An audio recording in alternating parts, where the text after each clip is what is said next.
ট্যাংরায় একই পরিবারের তিনজনের রহস্য মৃত্যু।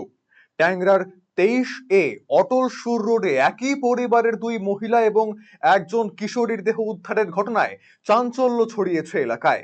দুই মহিলা এবং পরিবারের এক নাবালিকার রক্তাক্ত দেহ উদ্ধার হয় বাড়ির ঘর থেকে। সন্তান সহ দুই মহিলা আত্মঘাতী হয়েছেন নাকি এই ঘটনার পেছনে অন্য কোনো রহস্য আছে তা খতিয়ে দেখছে পুলিশ। তবে কিভাবে এমন ঘটনা পুলিশের নজরে এলো? জানা গিয়েছে, মৃত দুই মহিলার স্বামী মঙ্গলবার রাতে তাদের এক নাবালক সন্তানকে নিয়ে গাড়ি করে বাড়ি থেকে বেরিয়ে গিয়েছিলেন। গড়ফার কাছে দুর্ঘটনায় জখম হন দুজনই। গড়ফা থানা এলাকায় মেট্রোর পিলারে ধাক্কা দেয় তাদের গাড়ি। তাতেই দুই ভাই এবং এক সন্তান জখম হয়ে বাইপাসের ধারে একটি হাসপাতালে চিকিৎসাধীন রয়েছেন। খবর পেয়ে দুর্ঘটনার তদন্তের নামে পুলিশ। কিভাবে দুর্ঘটনা ঘটলো তা জানতে শুরু হয় পুলিশি জেরা। পুলিশি জেরায় আহত প্রণয় দে জানায় তাদের নাম প্রসূন দে এবং প্রণয় দে। সম্পর্কে তারা দুই ভাই। বাড়িতে আত্মঘাতী হয়েছেন বড় ভাই প্রণয় দের স্ত্রী সুদেষ্ণা দে এবং ছোট ভাই প্রসূন দের স্ত্রী রমি দে। প্রসূন দে ও রমি দের তাদের সন্তান চতুর্দশী প্রিয়ম্বদা দে। তারাও তাদের আরো এক সন্তানকে নিয়ে আত্মহত্যার উদ্দেশ্যে বাড়ি থেকে বেরিয়েছিলেন। এমন বক্তব্যে সন্দেহ তৈরি হয় পুলিশের। এরপরেই তাদের ট্যাংরার বাড়িতে হানা দেয় পুলিশ। তালা ভেঙে ভেতরে ঢুকে দুটি পৃথক ঘর থেকে উদ্ধার হয় সুদেষ্ণা দে এবং রমিদের রক্তাক্ত দেহ। কাটা রয়েছে হাতের শিরা। রমিদের দেহের পাশ থেকে উদ্ধার হয় তাদের নাবালিকা সন্তান প্রিয়ম্বদা দের দেহ। পুলিশ মৃতদেহগুলি উদ্ধার করে ময়না তদন্তের জন্য পাঠায়। বুধবার সকালে ট্যাংরার হাড় হিম করা এমন কাণ্ড প্রকাশ্যে আসতেই চাঞ্চল্য ছড়িয়ে পড়ে এলাকায়। তবে দুই ভাই পরিকল্পনা করে স্ত্রী এবং সন্তানকে খুন করে গা ঢাকা দিতেই কি বাড়ি থেকে বেরিয়েছিলেন, নাকি সন্তান সহ দুই মহিলা সত্যি আত্মঘাতী হয়েছেন তা জানতে তদন্ত শুরু করে পুলিশ। আটক করা হয় প্রসূন দে এবং প্রণয় দে দুই ভাইকে। ওই পরিবারের লেদারের ব্যবসা ছিল বলে জানতে পেরেছে পুলিশ। তদন্তকারীদের প্রাথমিক অনুমান আত্মহত্যা নয়, সন্তান এবং স্ত্রীদের খুন করে থাকতে পারেন অভিযুক্ত দুই ভাই। তারপর পুলিশের হাত থেকে গা ঢাকা দিতেই দুই ভাই পালানোর চেষ্টা করছিলেন। প্রণয়দের আরেক সন্তান প্রদীপ দেকে নিয়ে প্রণয় দে এবং প্রসূন দে বাড়ি থেকে বেরিয়ে উঠে রওনা দিয়েছিলেন। সেই সময়কার সিসিটিভি ফুটেজ প্রকাশ্যে এসেছে, যে ফুটেজে গাড়িতে উঠে তাদের রওনা দেওয়ার ছবি রয়েছে।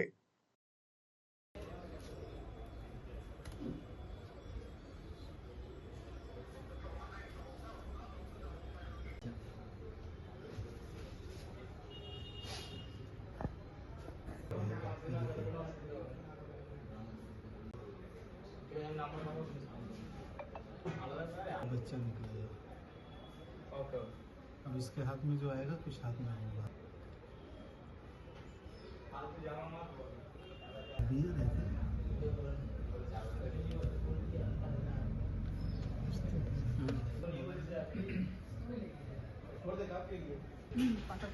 तो बेरिয়ে যাবে না। কিন্তু দুর্ঘটনায় আহত হওয়ার কারণে পুলিশি তদন্তের জালে জড়িয়ে পড়েন তারা। খুন নাকি আত্মহত্যা? ময়না তদন্তের রিপোর্টে গোটা বিষয়টা স্পষ্ট হবে বলে জানিয়েছেন তদন্তকারীরা। তবে ঘটনার পেছনে অন্য কোনো রহস্য জড়িয়ে রয়েছে কিনা তাও খতিয়ে দেখছে পুলিশ। এদিন ঘটনাস্থলে নিজেদের পাওনা টাকার জন্য আসেন লেদার ব্যবসায়ী মনোজ কুমার গুপ্ত। তিনি বলেন তার কিছু টাকা পাওনা ছিল, সেই টাকার জন্যই তিনি মঙ্গলবার সকাল থেকে ওই বাড়িতে আসছেন, কিন্তু কখনোই বাড়ির কারোর সঙ্গে দেখা হয়নি তার। বাড়ির কলিং বেল বাজালেও কেউ সাড়া দেয়নি। আমি ব্যবসা করতাম এদের সাথে, লেদার সাপ্লাই করতাম আমি। এদের কি ব্যবসা? এদের লেদার, এরা লেদার এক্সপোর্টার, এদের এক্সপোর্টার। আর্থিক দিক থেকে মানে আপনি কেন এসেছিলেন এখানে? আমার চেক বাউন্স হয়ে গেছিল। কবে থেকে আপনি এনাদের সাথে ব্যবসা করছেন? আমি 2020 থেকে 23 অবধি করেছিলাম, 23-এর পরে আর ব্যবসা করিনি। হ্যাঁ। 23-এর পরে আর ব্যবসা করিনি। একটা চেক আমার ছিল, সেটা বাউন্স হয়ে যাচ্ছিল। সেই পেমেন্টটাই লাস্ট ফাইনাল পেমেন্ট, যেটা করার কথা ছিল না, সেই পেমেন্ট হয় না। ওনারা কি টাকা দিতে কিছু অসুবিধা হচ্ছিল বলে জানিয়েছিলেন? লেট হচ্ছে। এবার ওদের বিজনেসের ভিতরের ব্যাপারটা তো আমি জানি না। দাদা আজকে হবে না, আপনি এই দিন ফেলবেন, আজকে ফেলবেন না, সেদিন ডিপোজিট করবেন, এটা হতো। কালকেই তো এসেছি বাড়িতে ওনার। কালকে এসে কি দেখলেন বা কি কথা হলো? বাড়িটা বন্ধ ছিল, আমি অনেকবার বেল দিলাম, তারপরে পাইনি। তারপরে আমি এনাদের ফ্যাক্টরিতে চলে গেছি।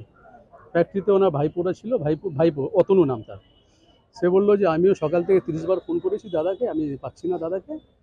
আর আনলে দু ভাইকেই বলে কাউকেই পাইনি আমি। আনলাম তুমি তো, তোমার তো বাড়ির রিলেশন, তুমি তো ভাগ্নে না ভাইপো কে হও, তাহলে বৌদিদের নম্বর নেই? বলে হ্যাঁ আছে, বৌদিদেরও ফোনটা অফ। মানে টোটাল ও বলছে বাড়ির সবারই ফোন অফ। আর এটা কখনো এরকম হয়নি। কাল বিকেলে বিকেলবেলা বলে এটা কখনো এরকম হয়নি, কারণ এর আগেও দাদার ফোন অফ থাকলে 10 মিনিট পরে উনি ফোন অন করে আমার সাথে কথা বলেন, কিন্তু আজকে সারাদিন আমার সাথে কোনো কথাই হচ্ছে না। আপনিও কোনো পাননি? আমি তো 5টার পরে ট্রাই করলাম, তারপর কি যখন আমি আপনি- জানতে পারলাম চেক আমার ডিসঅনার হয়েছে। তারপর আপনি আবার বাড়িতে ফিরে এসেছেন? হ্যাঁ, তারপরে আমি আবার যখন ওখান থেকে বেরোলাম আর একবার আসলাম, এসে তখন দেখলাম আবার 2-4 বার বেল করলাম করি, তখন দেখলাম পেপারটা লাগানো ছিল, ওই পেপারের মধ্যে আমি লিখে দিয়ে চলে গেছি। কি লিখলেন? বলে দাদা আমি আপনার বাড়িতে এসেছিলাম, হ্যাঁ বেল দিলাম, কাউকে পাচ্ছি না, আপনি দেখলে আমাকে কল করবেন। মৃতদেহ উদ্ধারের পর ঘটনাস্থলে আসেন লালবাজারের হোমিসাইড শাখার আধিকারিকেরা। ঘটনাস্থলে পৌঁছন কলকাতা পুলিশের joint CP crime Rupesh Kumar. খুন নাকি ব্যবসায় লোকসানের ফলে ঋণের জর্জরিত হওয়ার কারণেই এমন ঘটনা ঘটিয়ে দেখছে পুলিশ।